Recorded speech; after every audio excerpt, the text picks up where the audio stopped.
shut up, you listen to my monkey mouth. There's a companion when you got pun on the canoa route.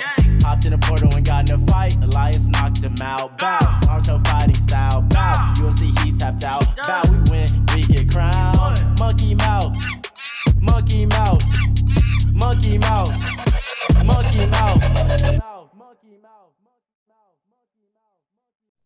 Alrighty, everybody, welcome back to the Ones Who Woke Up podcast. This is Joshua, and today I've got with me James Garibay. And I've also got with me my son Theo.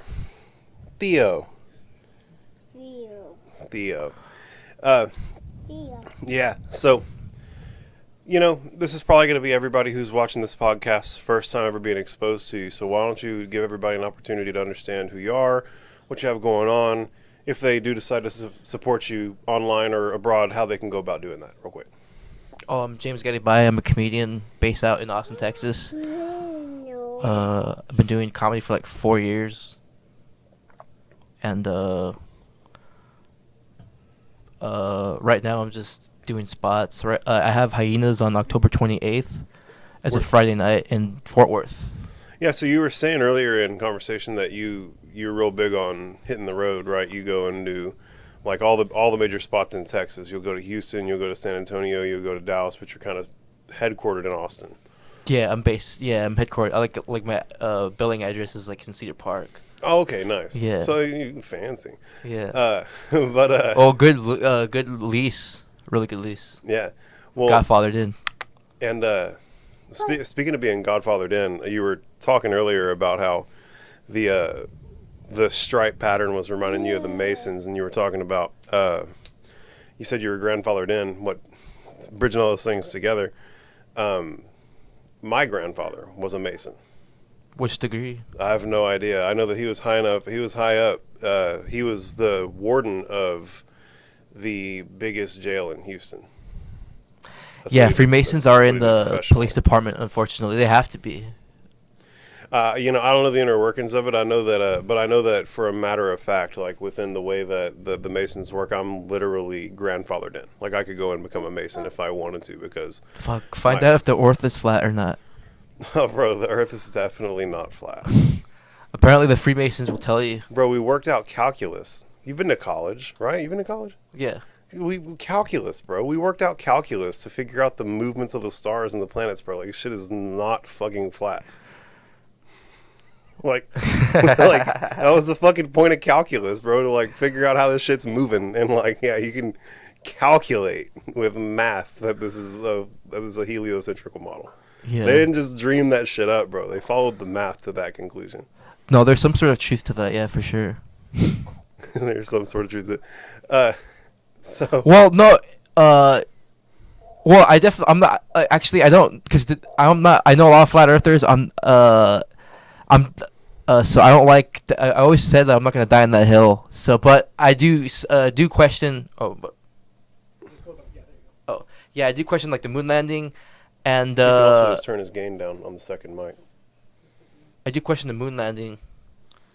You know, my thing about the moon landing is that it would be so impossible to... At least the video of it.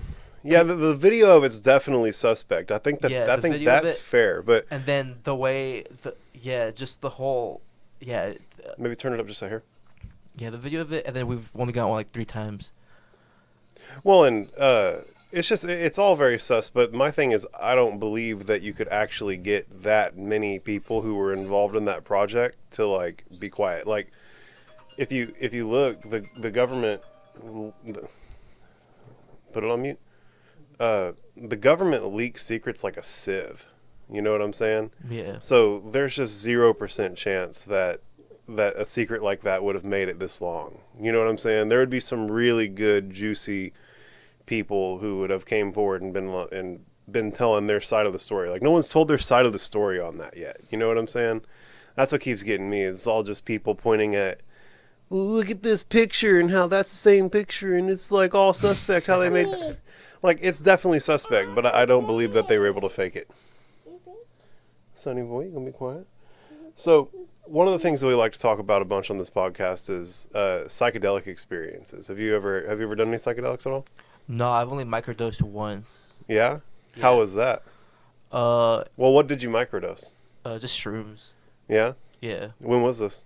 This was like in 2019. I remember doing it at Mr. Tramp's. Mr. Tramps, where's that? Mr. Tramp's is like a bar in North Austin, right across the street from the old Cap City. Pretty much, right across the highway. And then there used to be an open mic there. Okay, yeah. And Yeah, so I know where I old Cap City microdosed is. there for the first time. It's pretty cool. Yeah? I mean, it's probably like increased your visual acuity. You know, Yeah, I was thinking more abstractly.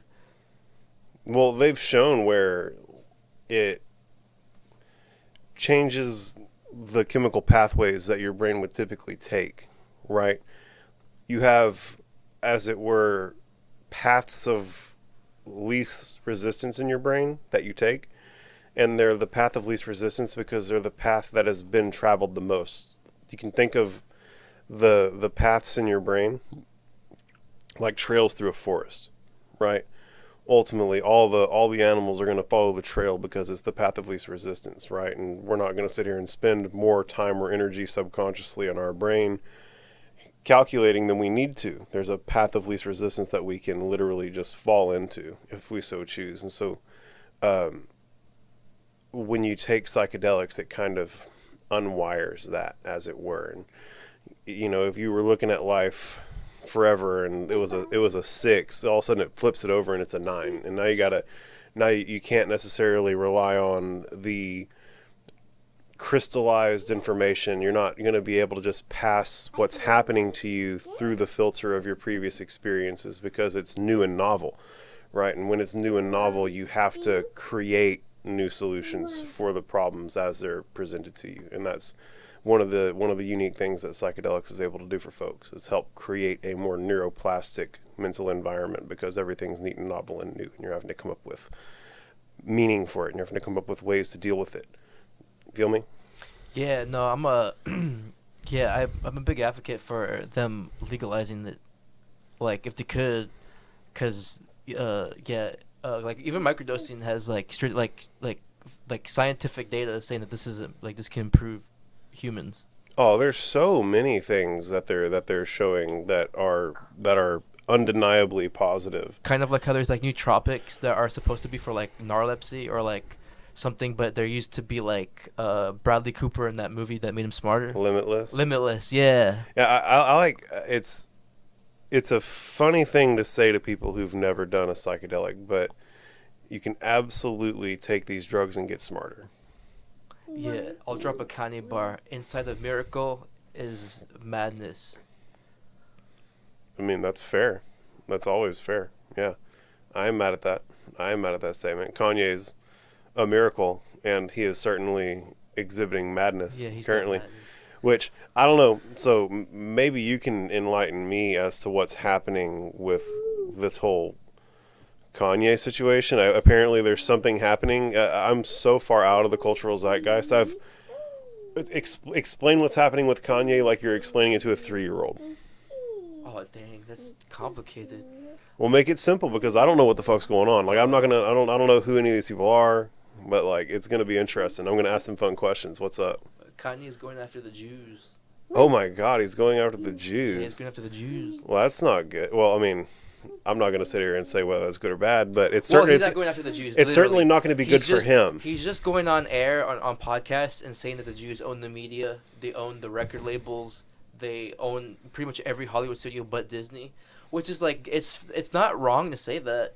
It's just like I don't think so. It's like, is he bringing these things up and then saying, well, so here's the thing, is that I think most people regard the people who own the large media conglomerates as maleficent individuals. Oh yeah, and then right? And so there's this equivocation that's happening where these Jews are being painted in a bad light because they're the people who own the media, and they're like the bad guys behind the curtain who've been controlling the media and controlling the information, and like they're the guys who are really controlling your paradigm, and they're the guys you should be directing that frustration towards. No, the royal family's above them.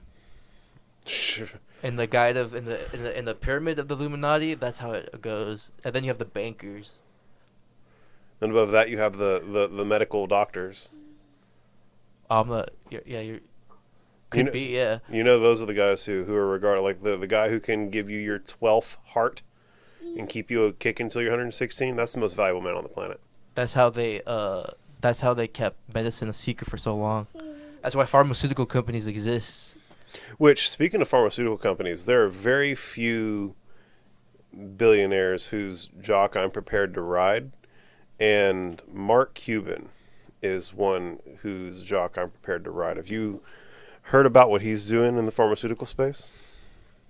No, I'm a fan of his boy Kevin O'Leary, or I don't know who the fuck that is. or the dude that is on Shark Tank with him. The bald dude. He's like super crypto friendly. Yeah, have one of the Jamie guys look it up. Well, we have two Jamies in house right now. We have two to get. But so yeah, while y'all figure that out. So if you're unfamiliar, Sonny boy, hey, sit back, take it easy, have a gummy bear. Gummy worm. You want a gummy worm? Maybe. Yeah. So he's taking pharmaceutical drugs.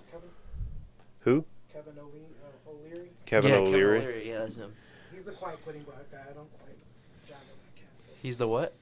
He was driving against. He was kind of railing against quiet quitting. But Yeah. That'll be your podcast.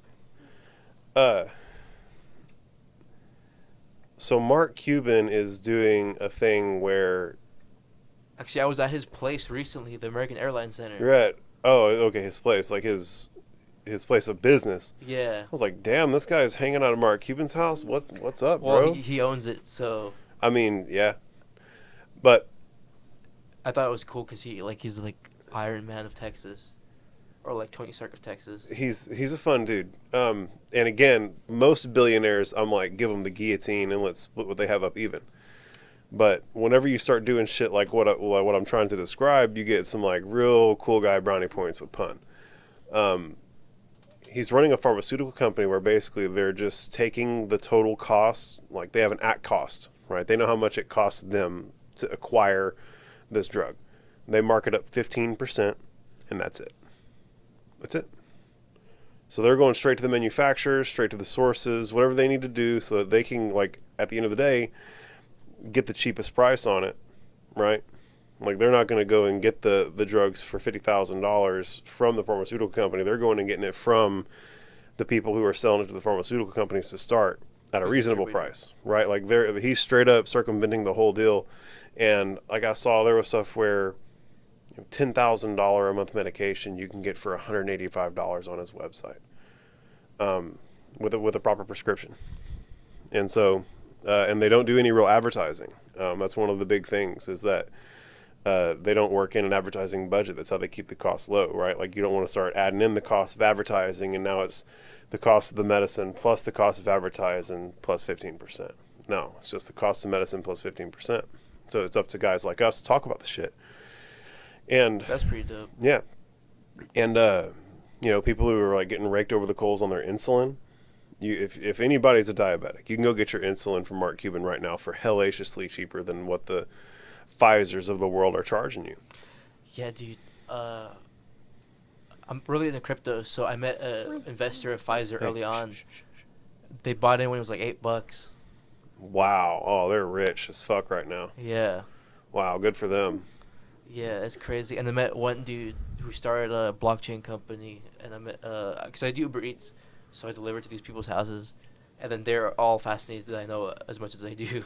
Bro, you should start sucking dick for money, bro. All those guys got all they start be like, bro, give me a no. Bitcoin, bro. I'll finger pop your If asshole. I suck a dick, I might as well join the Freemasons. Sure. I've got me a long ploy. Did you know the Freemasons also have a black-only fraternity? That Prince Hall. sounds like segregation with extra steps. Yeah. You Yeah, know? it's the only technical little religion that has like a black and a brown or a black and white branches. Just imagine you get all the dank ass secrets being one of the white Masons. All the black Masons are just getting like fed bullshit, like this total bullshit. I imagine the Masons have to be one of the most racist organizations on the planet, easily. I mean, they're literally segregated. They have an all-black club. Like, okay, we have to let blacks in. Fine, go over there, sit in the dunce corner, motherfucker. You're stupid enough to join the Masons. Yeah, the Prince Halls are what I call the Samuel L. Jacksons from Django Unchained. I can't say the term. Oh my God! But What that's a good picture. a house servant. Man, That's true. yeah, man. I was able to get it out without sounding like a racist piece of shit. I'm not even the one who made the movie. It's that fucking Quentin Tarantino. You know, they're from Texas. His dad was from San Antonio. His dad's like a crazy ass criminal. I believe it, dude. This dude was friends with Harvey Weinstein. Like, he didn't talk about, dude. Who? Quentin Tarantino. Oh yeah, I mean, you're making big movies. You're bumping shoulders with all the big movie people. And I just found out recently that Harvey Weinstein produced Halloween 6, which had like a subplot about like a cult that was like summoning demons to go into Michael Myers, and apparently that's what Epstein was doing on his island, and there's pictures of Harvey like hanging out with Jeffrey. Bro, first off, Jeffrey Epstein did not kill himself. No. He's I read a Jeffrey suicide Epstein note. off in an island that's not on the map. I read a suicide note online. He just wrote down Victoria's Secret. Excuse me? Yeah, he just said Victoria's Secret's that she's 16. That was his suicide note? Yeah, I'm just fucking with you guys. What the fuck? Well, because he was also in business with Lex Wessner, or like one of the developers of Victoria's Secret. So He gave Epstein like $50 million or like a mansion. So in Manhattan. you know the guy who actually started Victoria's Secret, sold Victoria's Secret for like $5 million. Yeah, back in the day, like for and nothing. He jumped off a bridge. I think that's one of them old school urban myths where, like they'll say, the guy who designed that highway over there where people keep dying, he got too sad and jumped off a bridge. I think that's just one of them urban myths. How about one of you Jamies look that up? Yeah, we've got fucking dorks sitting off screen who can look that up. What are we looking up? I'm high.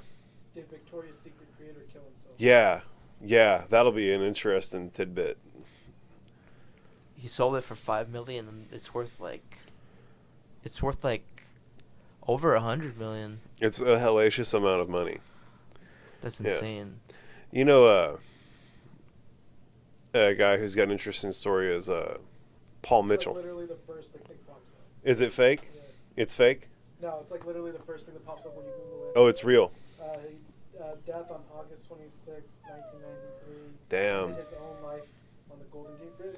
Damn, homie killed himself on the Golden Gate Bridge. R.I.P. Victoria's Secret guy. Damn, you got $5 million back in the 90s and you weren't able to chill on that? I'll tell you what. Yeah, dude. How much was $5 million in the 90s? I'm gonna tell you right now. Probably like 10. If you get in the 90s, I mean, it's at least 15. Sonny boy, hey. Fuck. Well, you're over here hitting that falsetto. You hitting the falsetto for everybody on the internet? Oh, you're cute. What were we talking about? $100 million. Some hellacious amount of money. Oh, shit. 2022, $100 million. You know, the thing that... So that's Yeah, the he should've equivalent of killed $100 million. Yeah, he definitely should not have killed himself. My thing about that much money is that you can go and put that in a hedge fund that's going to get, 5 to 8% every year. And, like, if you have $10 million, what's 5% of $10 million? $100,000, bro. You can just live off. You can just literally pull that out as a salary. Just live off your Buy dips. Exactly. Just live off your returns, bro, and like invest on the side with your actual salary money. But And then in yourself. yeah, I just can't imagine how someone who's making that much money can't just put it somewhere smart and kick back. Like that should have been so easy for that guy. Who cares if you didn't get $1 billion? Like you have enough to easily put it into a large fund that's managed by the shadow state that's going to get 5 to 9% annually because the Bill Gates of the world are invested in it.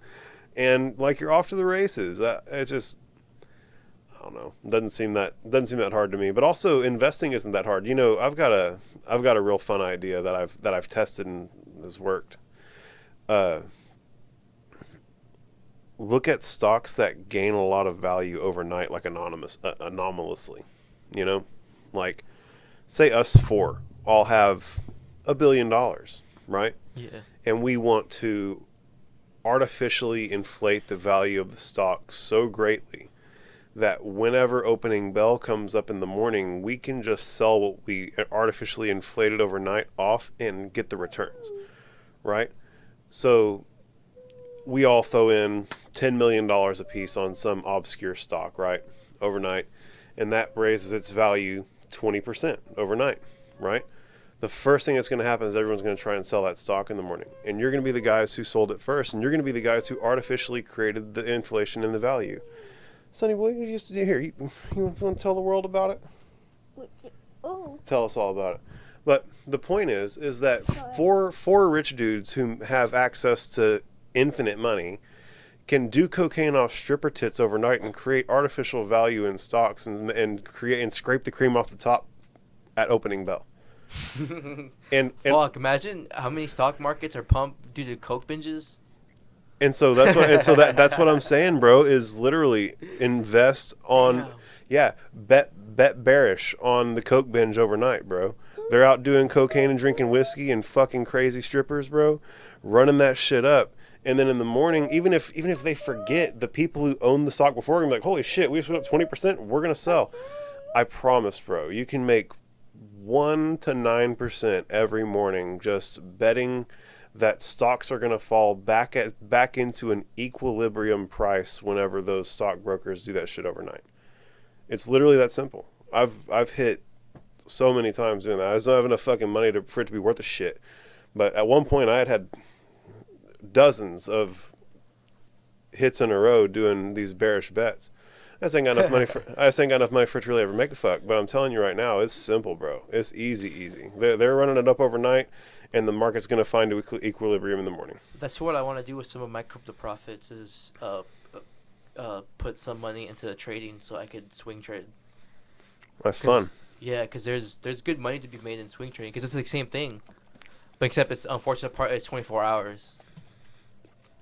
You know, another thing you can do is just go. So all this information is public. It's also what in public? A lot of this information is public. Oh yeah.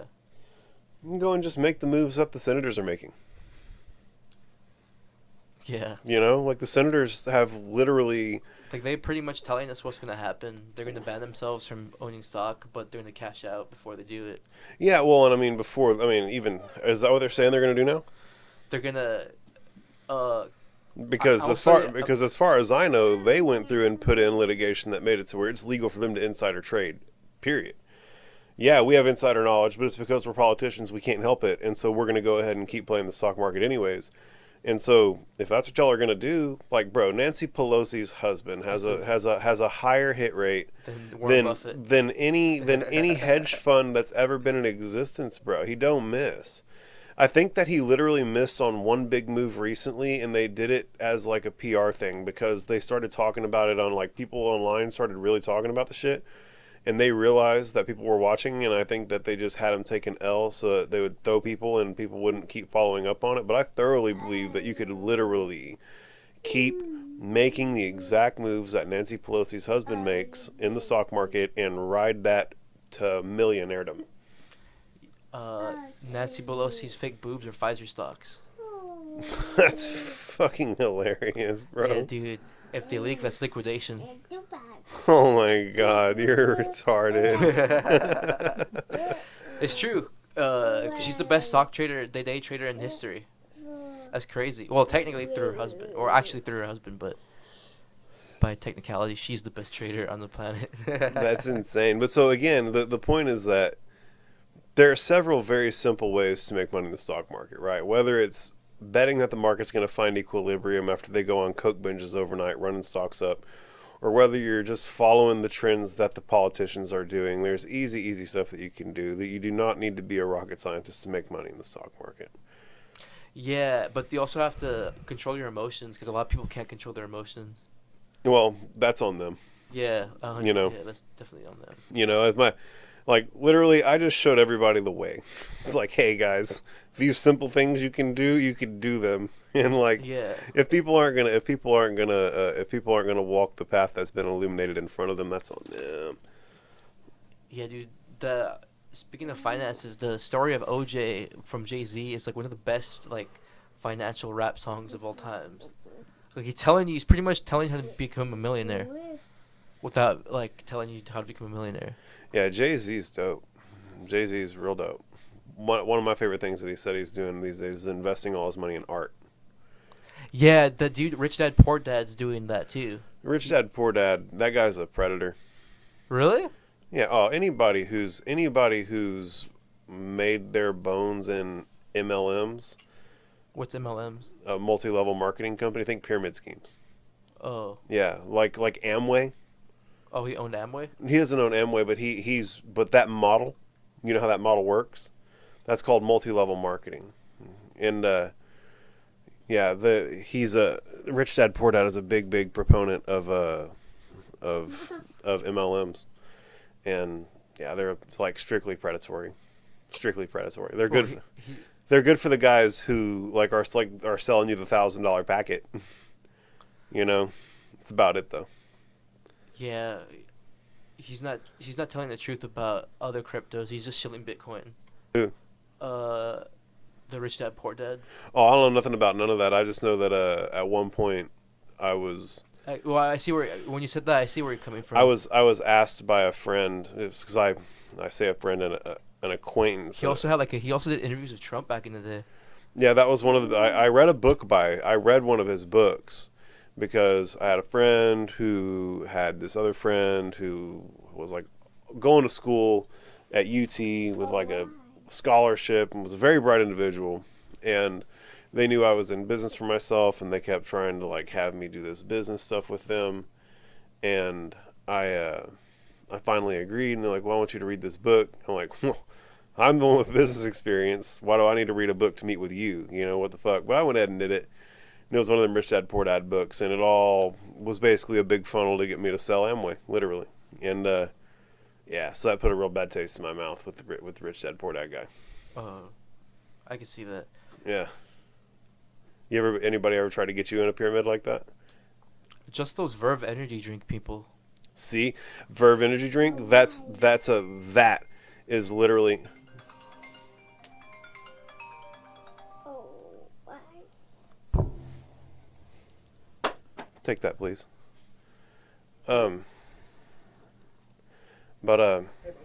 So sorry about that. We're catching phone calls in the middle of the studio. Got 4 people here, and we can't get the phone put on silent. But He's outside. go help him up. Bye. But yeah, we got people stopping in studio. Just walk by. Yeah, 27. Is that them right there? Yeah, so thank you.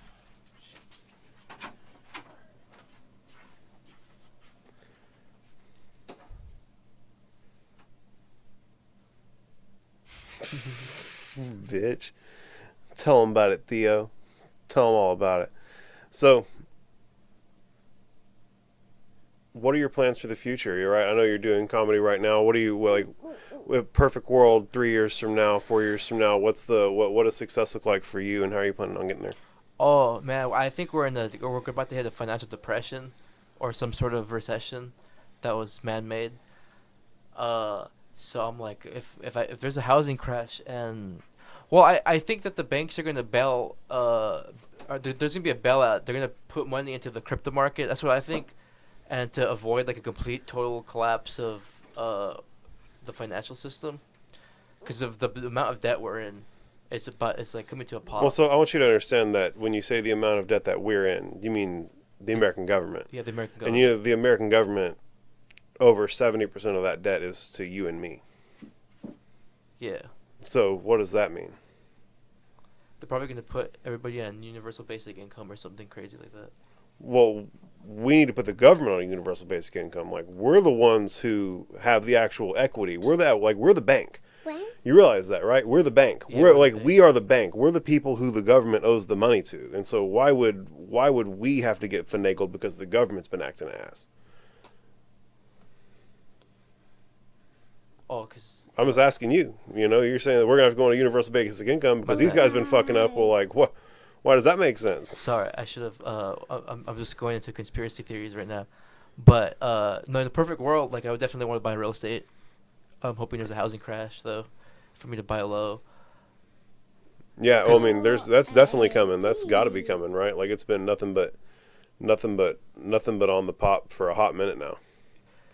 Yeah. Or at least around here, goddamn. I mean, I feel like you can go to Detroit and buy a house for fucking 88 cents. I think there's hot spots. Yeah, I think there's because you can buy mansions in Tennessee. You can buy lake houses in Tennessee for like under 800. Oh, in Oklahoma, bro. Oklahoma's dirt cheap. Dirt cheap. Oh shit. What's up, Noah? Come on by. What's up, dude? How's it going? Just sit right there. Right there in that chair. That chair right there. There. Yeah, Oklahoma has some good comedy clubs, or at least one or two. I know that my dad keeps wanting to move to Oklahoma because there's such cheap land. It's out of this world. What's up, Sonny boy?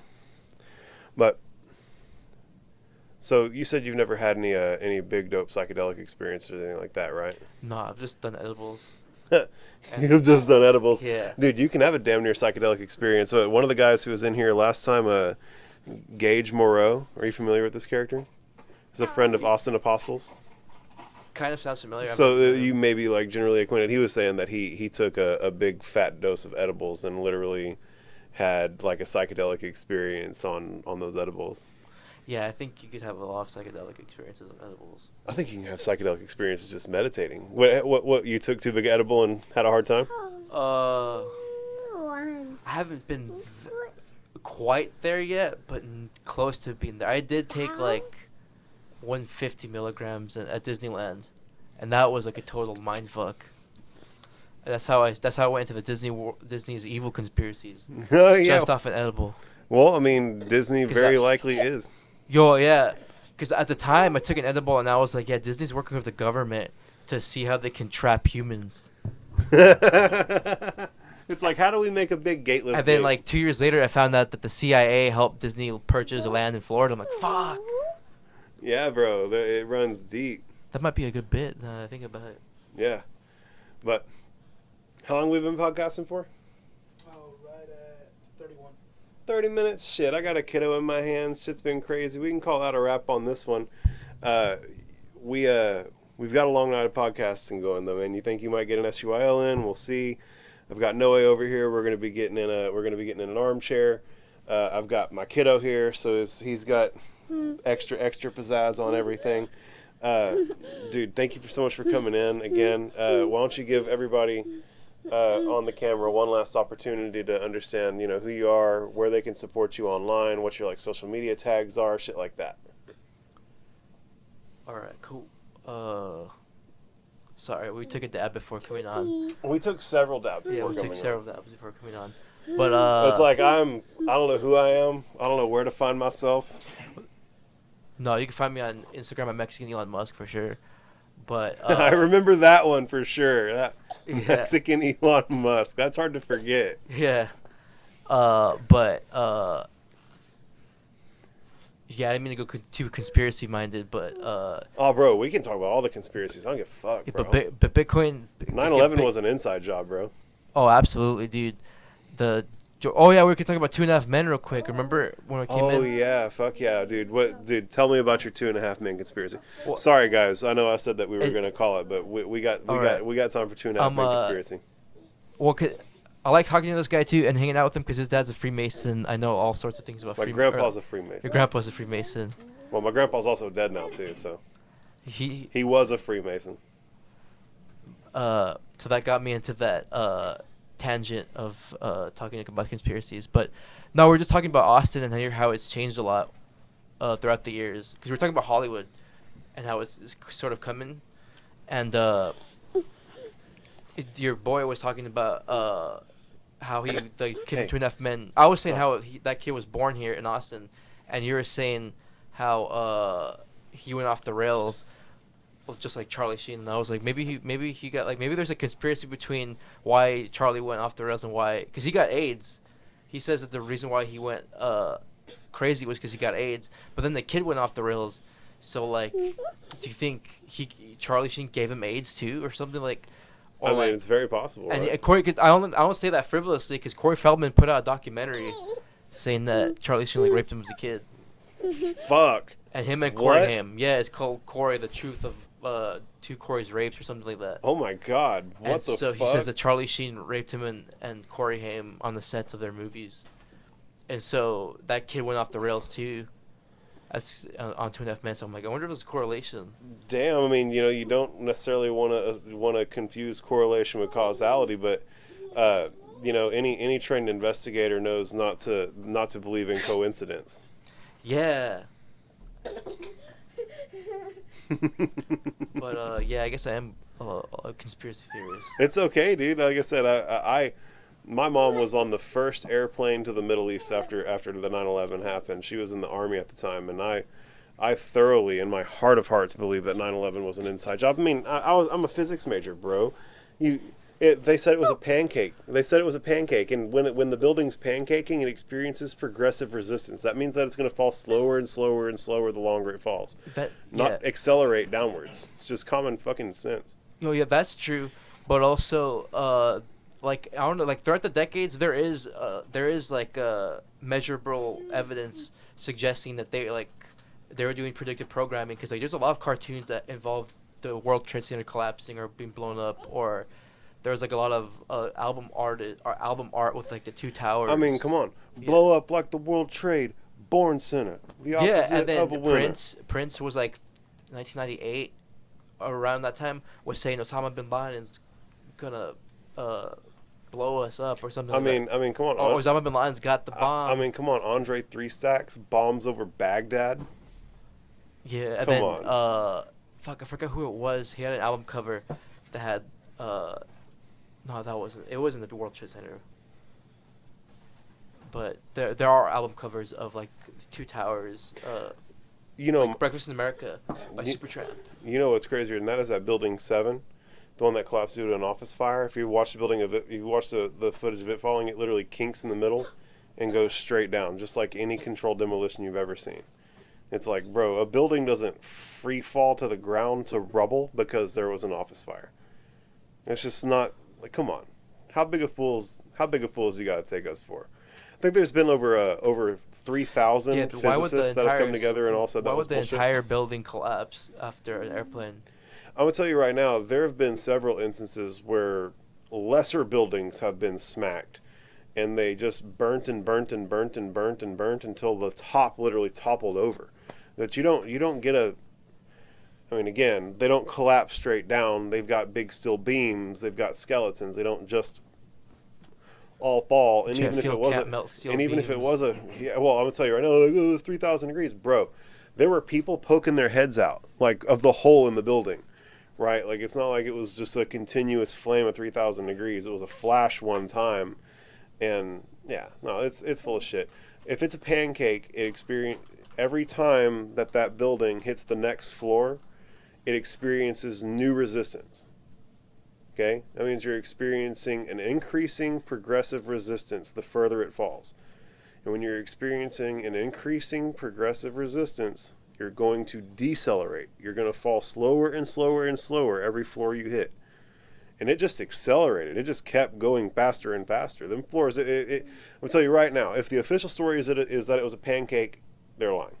If it was a pancake fall to where it was pancaking floor by floor, then it's a lie. It's a physical impossibility for that building to experience progressive resistance the way a pancake works, and it just free fall down. And then the amount of money to be made in a situation like that. Well, think about this. Cheney is the CEO of Halliburton, and Halliburton are the guys who dropped the bombs. The Bushes have been known to be plugged in with the Bin Ladens for decades.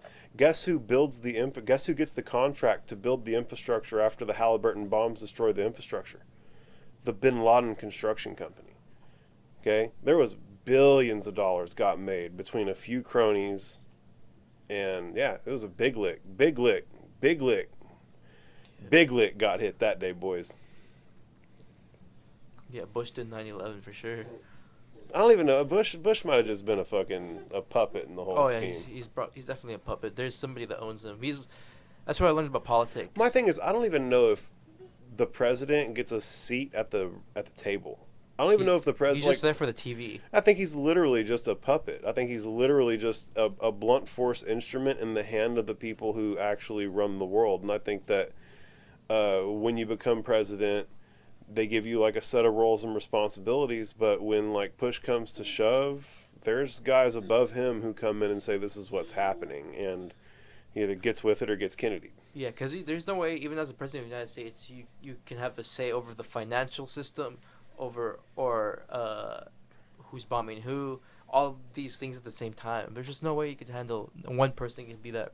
Well, the thing is that you have responsibility. a group of advisors who it all gets reduced down into a set of That's reports to where you can wrap your head around it if it's your whole job. If your whole job is to understand what's going on and you've got a set of advisors who are really giving it to you in layman's terms and explaining it to you, you can do it, right? Boy, you think you're doing? No, I told you no. But and so yeah, it's blatantly corrupt.